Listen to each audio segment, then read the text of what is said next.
Well, hello everyone. Welcome. It's Ashley here from Lovely Commotion. I hope you had a great holiday for all those that celebrate, and I'm hoping you're getting the rest you definitely deserve. Last week, I shared the plan that I use for changing out my preschool centers. So if you haven't, go check that video out, or the blog post. It's called When Center Time Gets Overwhelming. Oh, yep, my friend is being super needy today. This is Gabby. Look, her hair has not been trimmed forever. She looks like a big goof, but she is being a very crazy dog today and will not let me be. So she's just going to sit in my lap so that she will behave. You know, proximity.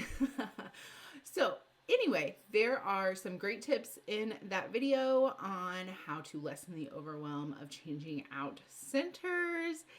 And keeping with that theme, today is all about some tips and tricks that I have for prepping centers now and saving you some overwhelm later. So I've got some tips for you, 6 of them to be exact, and I hope that they kind of help you or maybe make you go, oh yeah, I could do that, to just make center time a little bit easier to prep. So here we go. Tip number 1 that I have for you is prep in bulk. So what that means is that it's kind of like batching. If you've ever heard of batching in the blogging world, it's batching because it's the idea of like if you're going to do something, do all of that something so your brain can repeat the task and therefore make it faster. So like when I did prepped my magnet center games, I didn't just do like one a week or one a month or anything. I just went ahead and did them all so that I was already on that task and my brain could get faster at making the magnets for the magnet games. So that's an idea as well. Prepping in bulk. And a lot of you probably already do some of this, but by prepping in bulk, you already have all your supplies out. You're already making a mess. And if you can just get some of them done together, even maybe it's not a whole set or several sets, but even if you can just get a month's worth of things done in 1 or 2 settings, you're going to feel a lot better later to already have that done. And you won't have some of those, oh no, I forgot to prep this for this day, and now I don't have anything, to do for that. It will solve some of that. And then if you can already make prepping days on your calendar, maybe you could have your family help you. That's what I do sometimes. I'm like, well, here you go. You're my teenager. Here, try to cut these out for me. So that could also be a possibility. So if you know ahead of time that you're going to prep in bulk, maybe you can sucker in some people into helping you. Tip number 2 is, and this goes along with, if you're going to prep in bulk, make sure you organize it. And oh, please organize it now. Take it from someone who, I was really good at just making piles of things and then looking and trying to find I wasted so much time when it would have just been less time for me to organize it from the start. So whether it be zip top baggies, like Ziplocs, use a ton of those. Whether it be file boxes, I get those cardboard file boxes from the Sam's Club and use those a lot. They're a lot cheaper than a plastic tub. 3-ring binders I use a ton of, whether it be folders, like file folders, any like littler tubs, whatever it is. Try to kind of decide how you plan on organizing that now and just start doing it. Just add it as part of your prep. Just please don't be like me and just leave it all, because then come the summer you're looking at it and you're going, oh my gosh. And it makes it so much easier next year for you just to grab that thing and go. And that's to the point where I am now, and it's so fabulous. I just grab the thing and go. So that is step number 2. If you're going to prep in bulk, please organize it now. You will thank me so much later. Tip number 3 is tag team it. So if you have a teacher friend in your building, they don't have to be super close in classroom, away from you, but if you have a teacher friend who teaches the same grade as you and has a similar philosophy, tag team centers. I'm telling you, this is amazing. I wasn't always able to do this in my teaching career, and you just always aren't, the stars don't always align, but when they do, do it, because it has been fantastic. I make a set, she makes a set, we use them, we switch. And when we go to plan, And I talked a little bit about the plan your year replay with the preschool planning matrix inside. You can find that in the previous video, but we already have it laid out. So we already know you're doing that this week. I'm doing this week. And we literally we even just keep them. We do a lot of tray activities for our science and our literacy and math. And we will literally just take it over on the tray. And then she'll give me clean trays and I give her the ones I have. And, we just switch them. It works beautifully because basically you're prepping it once, but you're getting 2 centers out of that. It's so nice. And I really like if I'm going to go ahead and prep it, I love the idea of it being used by more kiddos, right? And it just saves so much time. So that's a great one. Another one is parent support. Parents, they never cease to amaze me. You may not think that they would want to help you, but they honestly don't know how most of the time, right?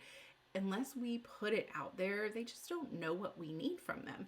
And so you could just simply put a supply need in the newsletter. Say you need something for your, say you're working on a sensory table and you need rice. Put that out there. I think you'll be surprised at how much parents are willing to help, right? And then also maybe they can do some cutting for you. They can do some lamination for you, possibly, depending on if they can come in the building or whatnot. But even just getting lamination cut out or showing them how you want to organize something and having them do that can be huge. I have had some of the best parent helpers prepping things, and it's just such a blessing. It may not get done exactly how I want it, but the reality is that if I can save some time, I need to let go of some of the little things that I wanted to control, because in the end, the children aren't going to be upset that maybe it wasn't cut out perfectly or maybe the lamination got a little bit overlapped or whatnot. That's not something they're worried about. And so if I can save some time and a little bit of my brain power, then that's a great way to go. So put it out there. See what your parents say. I think you might be surprised at how much they're willing to help. Another one, start small. And this one was so hard for me because I have all these plans and I just want them to come all together now. So I have a tendency to just work really hard and just get all the things done that I really want done.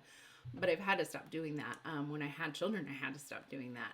When I first started teaching, I just poured myself in, and that was a little bit more okay. Not all the way okay, but a little bit more okay, because I didn't have a family, to come home to. But now that I do, it's not feasible.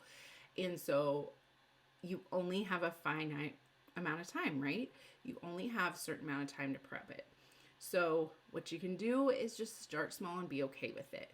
And then little by little, you can add more. This is what I've done in the past. I did not used to have a light table center. I didn't used to have a magnet center. I didn't used to do much with my math center. Didn't used to do much with my writing center. And it worked for then, right? I was working in other areas and getting those up to snuff. And then you can move on to something else. But give yourself a little bit of grace, because just as we are always a work in progress, so are our centers, right? And so just don't feel like me and feel like you have to have it all done right when you think it should be done, and just commit to maybe working on a couple centers and getting those nailed down, and then the next year adding another one. So that is a big piece of advice that I would love for you to take more than I took it. And the very last tip for saving you some sanity is searching for ready-made options. It can save you so much time. I'm just amazed at what the teaching resource market is now compared to what it was. When I first started teaching, there was still so many teacher stores around. And most of where you got your things was in a book, and you had to buy this book, and it maybe had one idea or 2, 3 ideas you wanted in it, but you didn't want the whole book, but you ended up having to buy the whole book, and everything was so overpriced, and the things that we were given for curriculum and things like that didn't always align to what our children needed or what we wanted for them as far as learning. And so we were either going to make it ourselves or pay a premium for it. But right now we have so many quality options when it looks like getting digital. Pre-made digital options are huge right now. And I love that I mean, all of them are made by teachers. They've been in the classroom. Their children are there using them as well. And it's such a blessing that we have now that we never had before. And so, I mean, the possibilities are endless. You can find new activity ideas. You can find digital ideas. You can find so many things. So, yeah, Gabby, she's going to get down. So if you have the means and the opportunity to use those ready-made resources, they can just save you so much time in the long run and hopefully be a big benefit to you. So let's go over all these tips again, just real quick. Number 1, prep in bulk. If you're doing it, might as well do more than one. Step 2, organize it now. Don't think that it will be any easier later, because trust me, it will not. Number 3, tag team it. If you have a teacher friend that is on that same wavelength as you, tag team it. You make a center, she makes a center, you switch. Beautiful. It just literally cuts your time in half. Parent support, ask those parents. You just never know what they are willing to do for us unless we ask. So put that out there and see what kind of parent support you can get. 5, start small. Don't feel like you have to do all the things all at once like I did, because it probably won't happen anyway. And the last one is, if you are looking for ready-made, if you can and you have the means to use ready-made, please know that that is a great option because it saves so much time. And in my opinion, it does not mean anything about you as a teacher. It just means that you want quality resources for your children as well. And you better believe that I definitely don't just use ideas that I've created. If a teacher down the hall has a great idea, I jump on it. If another resource seller has a great resource, I'm going to use it, right? Because I want what's best for my children. And when we all work together as a team, as teachers, our kids can benefit so big.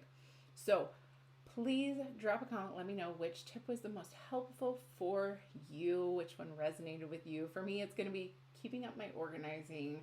I am making new science centers all the time. They are going so fabulously in the classroom. And I am keeping them organized. While I make them, I make sure I've got all the things in the tub together. I'm kind of proud of myself because that's not always how I roll. But I got to keep it up. So that is my one that I'm definitely focusing on. But drop me a comment. Let me know what's helpful for you out of this list. What do you want to focus on? And if you have anything to add, love, love, love to hear it. I hope you have a great new year. There will not be a video next Sunday the 2nd. Taking a little holiday break there as well. So I'm hoping you have a great holiday, great new year. We're all crossing our fingers. 2022, it's got to be better, right? And I'll see you in 2022. Sounds crazy, doesn't it? Have a great rest of your break, guys. See ya.